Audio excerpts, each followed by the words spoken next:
Scholz star is a dim binary stellar system about 22 light-years from Earth. Around 70,000 years ago, this star system was an awful lot closer to us. This is the story of the star that nearly wiped out humanity. Spotting these stars is extremely difficult, and it wasn't discovered until 2013 by Ralph Dieter Scholz. When they later analysed its movement, they determined it appeared to be moving away from us. Using detailed data and our own movement, they were able to determine that this star passed within a mere 52,000 astronomical units from our Sun, some 70,000 years ago. The Scholz star system consists of two stars. Its primary star is a red dwarf, the second is suspected to be a brown dwarf. The total mass of this system is small at just 0.15 solar masses. The pair orbit each other at a distance of about 0.8 astronomical units, taking roughly 4 years to complete an orbit. In 2019, high-precision images helped to refine the calculations and put the closest point at 68,700 astronomical units around 80,000 years ago. What effect would this have had on our own solar system? Unfortunately, there are no human records that date back this far, but around 74,000 years ago the Earth underwent a catastrophe when the supervolcano Toba erupted. This event occurred at what is now Lake Toba. It was the last in a series of at least 4 caldera eruptions at this location, with the earliest known caldera having been formed 1.2 million years ago. The pyroclastic flow of this eruption destroyed an area of at least 20,000 square kilometers, with ash deposits as thick as 600 meters. It has been estimated that its volcanic explosivity index was at the highest rating on the scale. The eruption mass was at least 12 times greater compared to the more recent 1815 Mount Tambora eruption, which caused the 1816 year without a summer in the Northern Hemisphere. Some scientists have speculated that this could have caused a local cooling of 15 degrees for 3 years after the eruption, and that the cooling would last for decades, devastating life. A 10-year volcanic winter triggered by the eruption could have largely destroyed the food source of humans and caused a severe reduction in population size, creating a bottleneck in human evolution. Markers in the human DNA suggest a very low level of genetic variation in humans, which may indeed be caused by our current DNA being based on a very small number of survivors. In fact, so severe was this bottleneck that only around 10,000 individuals survived the rebuilding of the human race. This evidence was based on coalescence evidence of some genes and the relatively low level of genetic variations in humans. Subsequent research seems to show that the effect on the climate was much smaller than originally proposed, and that the observations of genetic evidence could be explained in a different manner. Nonetheless, is there any connection between these seemingly different events, the closest approach of a star and the subsequent flaring of a volcano? In the standard model, the approaching star could only disrupt the comets in the theoretical Oort cloud, which has never been observed and only hypothesized. A disturbed comet would take millions of years to fall towards the inner solar system, so from the mainstream perspective, there can be no connection between these two events. In the electric universe, we gain a different perspective on the scenario. There are a number of different aspects that are worth considering. First, we must take a little detour. When Voyager 1 and 2 flew past Jupiter and took images of Io for the first time, it appeared to be a satellite covered in volcanoes. To scientists' great surprise, they were not dormant but appeared to be active volcanoes. Detailed pictures of the plumes from one of these volcanoes were rather striking, in that the plume material was ejected in a well-defined cone whose geometry showed converging rather than diverging matter at large lateral distances from the vent, and concentrated in striations. We have a volcanic vent with an exit velocity of about 0.5 km per second, but with the volcanic effluent concentrated into a cone further tending to concentrate into filaments that terminate on a narrow, well-defined concentric annulus.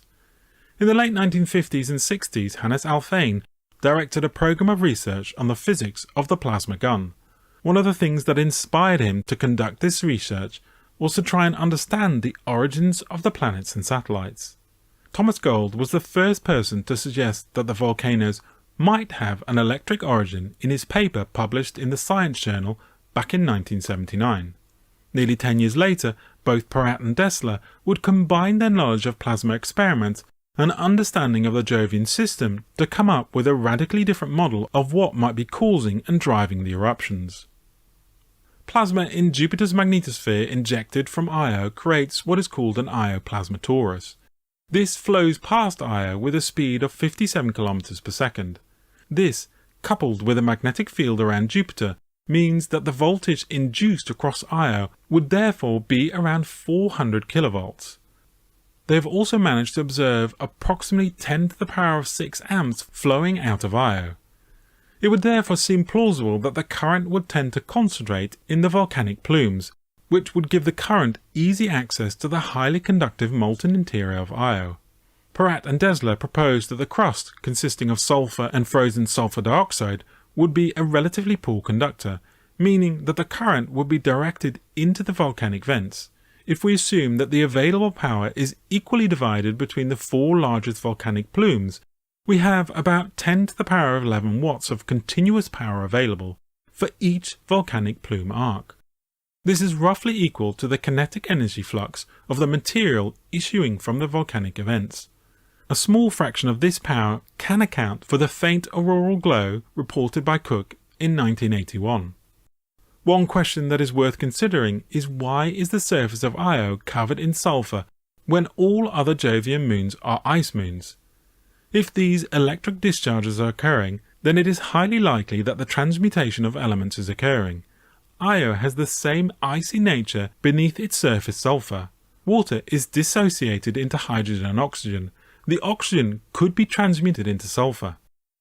So, if we consider that any increase in electrical activity would likely find the weakest spot to equalize from, these are likely to be pre-existing volcanoes. So, could increased electrical activity in the solar system have triggered one of the largest volcanic eruptions, and can this be linked in any way to the passing of a star close to ours? With a star passing so close to our own, is it possible that the star could end up being captured? In the electric universe, capture is only likely if the plasma sheaths of each star or the astrospheres connect and there is a difference in electrical potential between the two systems. Since the heliospheric boundary is of the order of 100 astronomical units, the reality is that their approach would have to be much closer for it to be considered a near miss. But that does not mean that it does not have a severe impact on both systems. In the electric universe, we assume that each star is the anode and the heliopause is a virtual cathode in a galactic Birkeland current filament. The vast volume of space in between the star and the heliopause is made up of infalling electrons drifting slowly towards the Sun in the small electric field of a dark mode plasma discharge focused on the Sun. The weak electric field also produces the solar wind of positive ions, still accelerating past the inner planets away from the Sun.